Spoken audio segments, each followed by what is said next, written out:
भगवते वासुदेवाय। सभी वैष्णव भक्तों को जय श्री राधे कृष्ण। चतुर्थो अध्याय। उद्धव जी से विदा होकर विदुर जी का मैत्रेय ऋषि के पास जाना।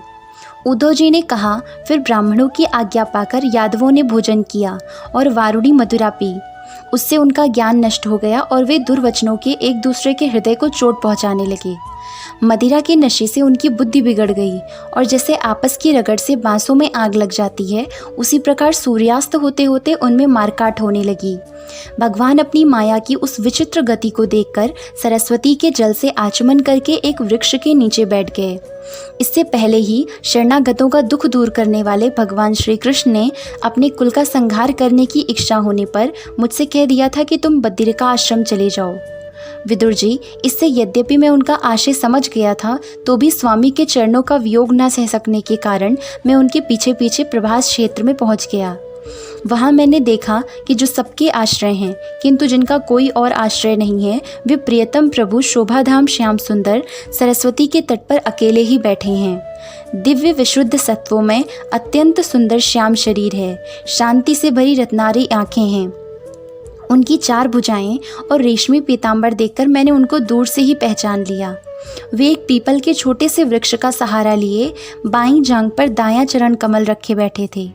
भोजन पान का त्याग कर देने पर भी वे आनंद से प्रफुल्लित हो रहे थे। इसी समय व्यास जी के प्रिय मित्र परम भागवत सिद्ध मैत्रेय जी लोकों में स्वच्छंद विचरते हुए वहां आ पहुंचे। मैत्रेय मुनि भगवान के अनुरागी भक्त हैं। आनंद और भक्ति भाव से उनकी गर्दन झुक रही थी। उनके सामने ही श्रीहरि ने प्रेम एवं मुस्कान युक्त चितवन से मुझे आनंदित करते हुए कहा। श्री भगवान ने कहा, मैं तुम्हारी आंतरिक अभिलाषा जानता हूँ, इसलिए मैं तुम्हें वह साधन देता हूँ जो दूसरों के लिए अत्यंत दुर्लभ है।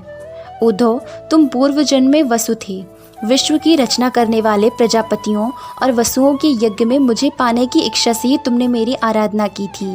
साधु स्वभाव उद्धव, संसार में तुम्हारा यह अंतिम जन्म है, क्योंकि इसमें तुमने मेरा अनुग्रह प्राप्त कर लिया है। अब मैं मर्त्य लोक को छोड़कर अपने धाम में जाना चाहता हूँ। इस समय यहाँ एकांत में तुमने अपनी अनन्य भक्ति के कारण ही मेरा दर्शन पाया है। यह बड़े सौभाग्य की बात है।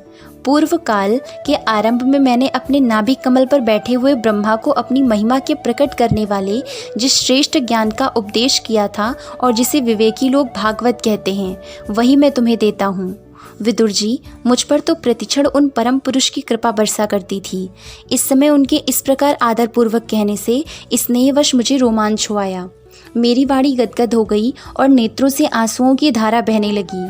उस समय मैंने हाथ जोड़कर उनसे कहा, स्वामिन, आपके चरण कमलों की सेवा करने वाले पुरुषों को इस संसार में अर्थ, धर्म, काम और मोक्ष, इन चारों में से कोई भी पदार्थ दुर्लभ नहीं है। तथापि मुझे उनमें से किसी की इच्छा नहीं है। मैं तो केवल आपके चरण कमलों की सेवा के लिए ही लालायित रहता हूँ। प्रभु, आप निष्प्रय होकर भी कर्म करते हैं, अजन्मा होकर भी जन्म लेते हैं, काल रूप होकर भी शत्रु के डर से भागते हैं और द्वारका के किले में जाकर छिपे रहते हैं, तथा स्वात्माराम होकर भी 16,000 स्त्रियों के साथ रमण करते हैं। इन विचित्र चरित्रों को देखकर विद्वानों की बुद्धि भी चक्कर में पड़ जाती है। देव, आपका स्वरूप ज्ञान सर्वथा अबाध और अखंड है, फिर भी आप सलाह लेने के लिए मुझे बुलाकर जो भोले मनुष्यों की तरह बड़ी सावधानी से मेरी सम्मति पूछा करते थे, प्रभु, आपकी वह लीला मेरे मन को मोहित कर देती है। स्वामिन, अपने स्वरूप का गूढ़ रहस्य प्रकट करने वाला जो श्रेष्ठ एवं समग्र ज्ञान आपने ब्रह्मा जी को बतलाया था, वह यदि मेरे समझने योग्य हो तो मुझे भी सुनाइए, जिससे मैं भी इस संसार दुख को सुगमता से पार कर जाऊं। जब मैंने इस प्रकार अपने हृदय का भाव निवेदित किया, तब परम पुरुष कमल नयन भगवान श्री कृष्ण ने मुझे अपने स्वरूप की परम स्थिति का उपदेश किया। इस प्रकार पूज्यपाद गुरु श्री कृष्ण से आत्म तत्व की उपलब्धि का साधन सुनकर तथा उन प्रभु के चरणों की वंदना और परिक्रमा करके मैं यहाँ आया हूँ। इस समय उनके विरह से मेरा चित्त अत्यंत व्याकुल हो रहा है। विदुर जी, पहले तो उनके दर्शन पाकर मुझे आनंद हुआ था, किंतु अब तो मेरे हृदय को उनकी विरह व्यथा अत्यंत पीड़ित कर रही है।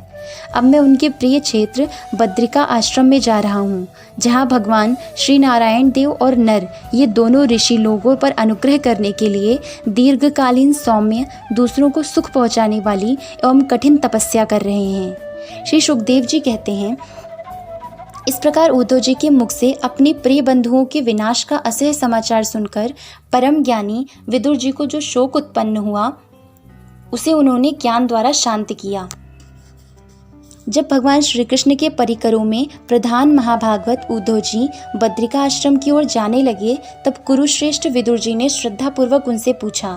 विदुर जी ने कहा, उद्धव जी, योगेश्वर भगवान श्री कृष्ण ने अपने स्वरूप के गूढ़ रहस्य को प्रकट करने वाला जो परम ज्ञान आपसे कहा था वह आप हमें भी सुनाइए, क्योंकि भगवान के सेवक तो अपने सेवकों का कार्य सिद्ध करने के लिए ही विचरा करते हैं। उद्धव जी ने कहा, उस तत्व ज्ञान के लिए आपको मुनिवर मैत्रेय जी की सेवा करनी चाहिए। इस मर्त्य लोक को छोड़ते समय मेरे सामने स्वयं भगवान ने ही आपको उपदेश करने के लिए उन्हें आज्ञा दी थी। श्री सुखदेव जी कहते हैं, इस प्रकार विदुर जी के साथ विश्वमूर्ति भगवान श्री कृष्ण के गुणों की चर्चा होने से उस कथा अमृत के द्वारा उद्धव जी का वियोग जनित महान तप शांत हुआ। यमुना जी के तीर पर उनकी वह रात्रि एक क्षण के समान बीत गई। फिर प्रातःकाल होते ही वे वहां से चल दिए। राजा परीक्षित ने पूछा, भगवन, वृषनिकुल और भोजवंश के सभी रथी और युद्धपतियों के भी युद्धपति नष्ट हो गए थे। यहाँ तक कि त्रिलोकीनाथ श्रीहरि को भी अपना वह रूप छोड़ना पड़ा था। फिर उन सबके मुखिया उद्धव जी ही कैसे बचे रहे। श्री सुखदेव जी ने कहा, जिनकी इच्छा कभी व्यर्थ नहीं होती, उन श्रीहरि ने ब्राह्मणों के शाप रूप काल के बहाने अपने कुल का संहार करके अपने श्री विग्रह को त्यागते समय विचार किया। अब इस लोक में मेरे चले जाने पर संयमी शिरोमणि उद्धव ही मेरे ज्ञान को ग्रहण करने के सच्चे अधिकारी हैं। उद्धव मुझसे अणुमात्र भी कम नहीं है।